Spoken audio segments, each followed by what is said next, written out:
This is Christopher Waldong of Chris's Storytelling Corner. Today I'm going to do a movie review for the Korean movie Unstoppable. Next time I'll have a manga review for Skip Beat Volumes 37 and 38, an anime review for the Hunter Exam arc of Hunter by Hunter, and a movie review for the Korean movie Default. Check out my Twitter page and author's Facebook page. Links to all these will be provided on the description. I'd really like to hear from you guys as well, so leave any comments and make sure to subscribe and share this channel as well. So, the way that this is going to work is that I'm going to give a recap of the movie Unstoppable, the Korean movie, not like the US one, and then get my thoughts on the movie. Initial grade, I'll give it a B. Solid. It's fun. Nothing world shattering or anything, but I thought it was good. So, let's give the recap of Unstoppable. So we're introduced to Dong-Chul, the main character. He he buys a bunch of king crab actually from this one businessman who's selling it as something of like a get rich quick scheme. Um, we're also introduced to the villain Kitai. I'm gonna get to the names wrong, so just to tell you. And we see that his gang coerce a man in his apartment to injure himself for insurance money because he owes Kitai money. They abduct his daughter. Back with Dong-Chul, he gets news that the trawler carrying his king crab is being detained in China. He and his wife Ji-Soo get into a car accident with Kitai and his crew. They try to give Dong-Chul money to settle the accident, but he refuses. And then Dong-Chul takes Ji-Soo to a birthday dinner as it's her birthday and reveals his plans to buy the king crab. Ji-Soo leaves not happy, and she leaves by herself upset and angry. Later at their apartment, Ki-tai abducts Ji-Soo. Dong-Chul then goes to the police about the incident, but really doesn't get too much help. And then he gets informed by Kitai himself to meet him at a restaurant. At a table in the restaurant is a bag full of money and a cell phone. On the phone, Kitai tells Dong-Chul that the money is to pretty much buy his wife. Dong-Chul and his buddy slash sidekick Chun-Sik turn the money over to the police. Chun-Sik recommends hiring Gam Sajang to investigate anything related to Ji-Soo's abduction. They discover the number. Well, Gam Sajang discovers the number of the license plate of the vehicle that they think Kitai was riding in to abduct Ji-Soo. They go to an underground place where the license plate sale took place, and Dong-Chul gets into a fight. He was actually like a former gangster turned straight, according to the synopsis at least. And the dude can fight. Uh, he kind of just has two moves: punch and throw people against things, and it's very fun to watch. He actually gets into fight. Um, and just works everyone over. They surrender the name of who bought the license plate, and then they visit a man who turned himself in for the abduction of his own wife. The man explains the story and how Kita bought him off. He gives Dong-Chul a package containing information. Then the man jumps out the building and kills himself. They go to a place of business, this one building, which is like a financial advisory business. And the man who helps Dong-Chul turns out to be the man who tried to give money to Dong-Chul during the traffic accident. Dong-Chul beats him up and pretty much just kidnaps him. Ki-tai calls this guy, I'll call him an underling. He tells Dong-Chul to kill him, and in exchange, he won't kill Ji-Soo. The way it's working is they're on like this video phone, uh, and Ki-tai is with a tied up Ji-Soo in a pool and is drowning her, and he tells Dong-Chul to kill his underling and to pretty much see who dies first. Uh, Dong-Chul then, so Dong-Chul gets like this, not really a wire or a rope, but like this like cable. It's like a cable, and chokes the underling, and appears to have killed him, but he didn't. Kitai then tells Dong-Chul to get his money back in exchange for Ji-Soo. Gamsa-jang then disguises himself as a prosecutor with Chun-sik as his assistant, and to get the money from the police department. They almost get caught, but Dong-Chul lights a detective's car on fire in the parking lot to cause a distraction. They get away and head towards a meeting place to give Kitai the money. We are seeing Ji-Soo and the girl who got kidnapped. Ji-Soo actually escapes her imprisonment, but gets caught by Kitai and tied up. Um, Back with Dong-Chul. So Dong-Chul, Gum Sejong, and Chun-sik go to a building where women are being held hostage and then imprisoned for eventual human trafficking. Dong-Chul defeats all of Kitai's underlings and helps free the women. Dong-Chul then drives away but runs into Kitai, who is driving towards them, and then they have a car chase. Dong-Chul actually crashes onto this kind of like a riverbed or like a creek bed, because they're kind of on this like slope. And then Kitai tries to attack him with an axe, but Dong-Chul just beats him up, and then he saves Ji-Soo. A news report shows that the human trafficking ring has been exposed, and everyone involved presumably has gone to like prison and whatnot.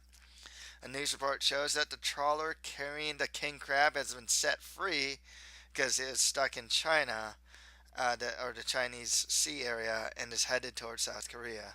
We're then shown Dong-Chul driving a Mercedes with Ji-Soo, so presumably he got rich. They enter this restaurant that sells king crab, where everyone knows them and treats them as special guests. It ends with Dong-Chul celebrating Ji-Soo's birthday. So, before we get into my thoughts on the movie, I'd like to plug my author's website at www.chrismaldon.com, and you can read a new blog post every week on there. Also, if you want to check out a sample of my writing, you can check out my short story, The Wizard, the Shadow, and the Tree. It's a fancy short story that placed in the Dream Quest 1 writing contest. A link to read it will be provided in the description. Also, do you like action, adventure, fantasy, crazy new characters, different worlds? Then buy my book, The Mustard Prince in the Condiment Kingdom, for just $4.99 via ebook on Amazon.com or on my author's website. Links to buy it will be provided on the page description. Please also subscribe to this channel, as that would really help me out.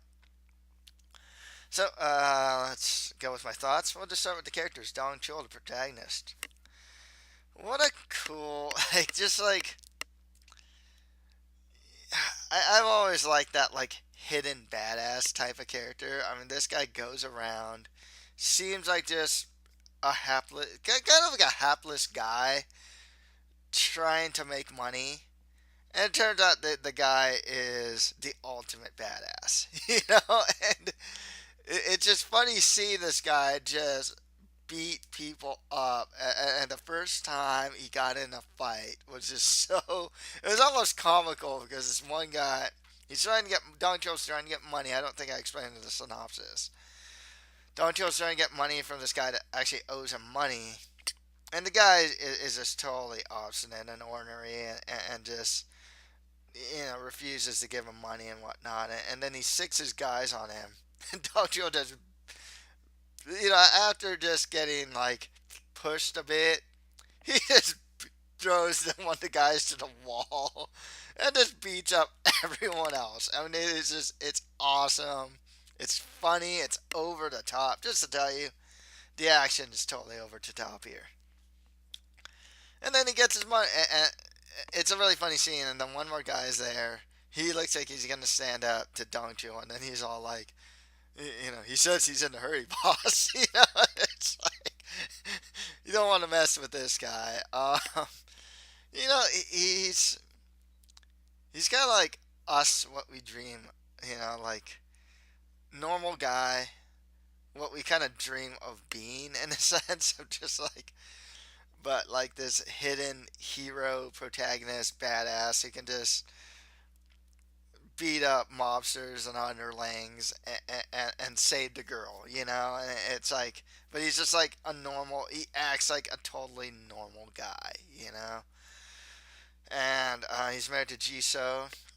Ji-Soo is white. Like, all these characters are pretty normal, you know? She's just the wife. She's not happy with that whole king crab and, you know, scheme and whatnot. She gets abducted by Kitai and escapes. She's not a total damsel in distress, which is kind of nice.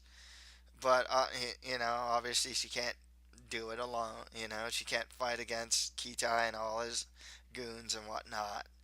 You know, Kitai, you know, the antagonist. This guy's the Joker. I mean, seriously, from Batman. He's just eccentric.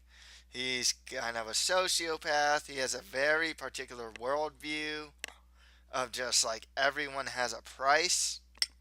He's willing to buy people's wives and whatnot for his human trafficking scheme. And he just has this really terrible worldview of people in general. He treats his goons like crap, gets them killed whenever he wants just for disobeying, beats them up. And then when he's actually faced against Dong-Chul at the very end, he pretty much just starts, like, he starts just, he doesn't cry, but dude, the guy's just a total coward.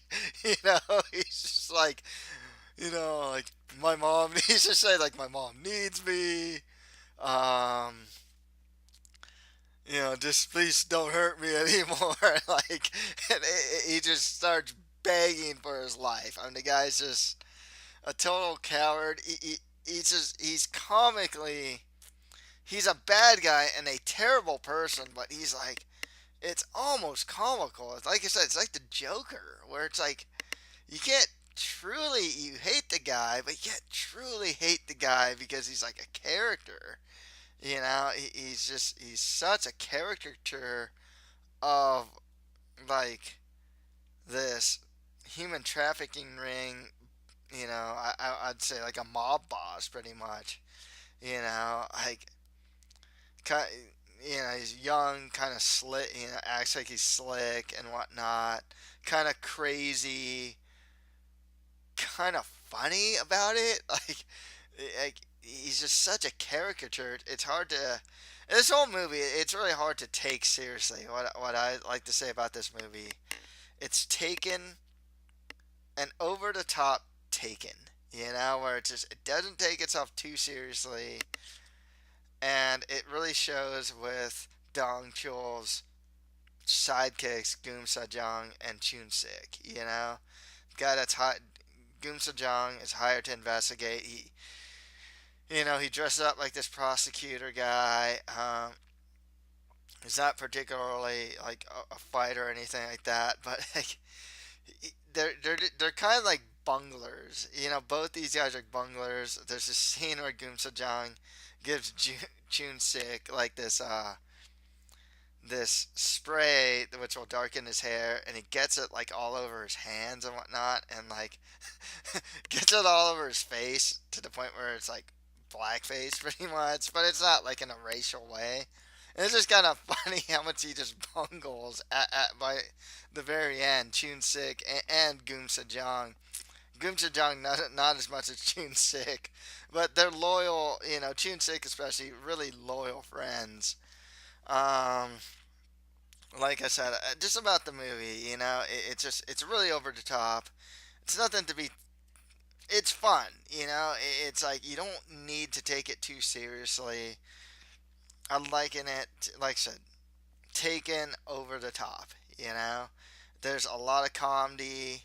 Um, Dong-Chul kind of plays it straight for the most part, but his Like Chun-Sik and Goom Sejong are just funny guys, and even Ki-Tai the villain can be pretty funny too. I mean the violence is so crazy, you know. It really is just like there's one guy who's like standing next to this like window, and he keeps hearing this like crashing sound, and we all know it's Dong-Chul like throwing people through walls, pretty much, right? And you're kind of thinking, okay, they keep focusing on this. The guy's looking at like the window, and it's like an inside window, but it's kind of tinted or like white tinted.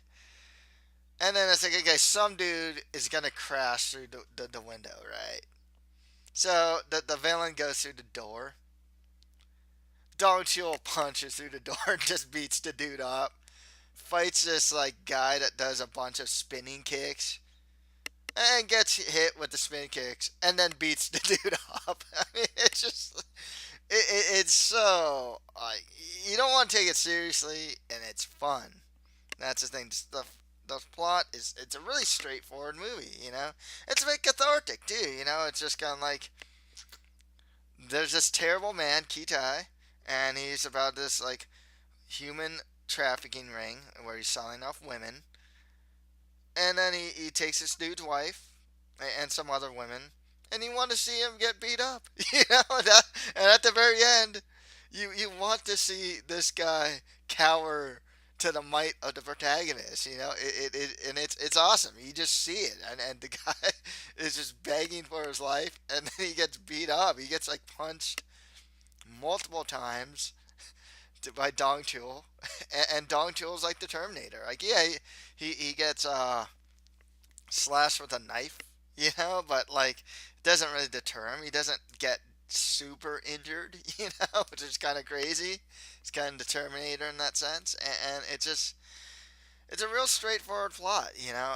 It's just a lot of fun. The action, you know, it's simplistic. You know, you're not seeing crazy martial arts. You're seeing a big, stocky Korean dude punching guys and throwing them against whatever is available, whether it's a table, the wall, or whatever. You know, like that's just like that's his move set. You know, and it's fun. You know that's the really this whole movie. I give it a B. It's just a fun movie. There's no social message or anything like that. Yeah, it's terrible that like this human trafficking ring with women is happening, but they don't go into like some deeper social agenda or anything like that.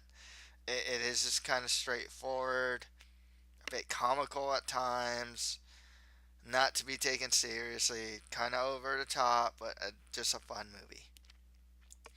So that's all for today. If you like this, don't forget to subscribe, share, and comment to this channel. Thank you for listening to this movie review. Next time I'll have a manga review for Skip Beat Volumes 37 and 38, an anime review for the Hunter exam arc of Hunter x Hunter, and a movie review for the Korean movie Default. Thank you, and until next time.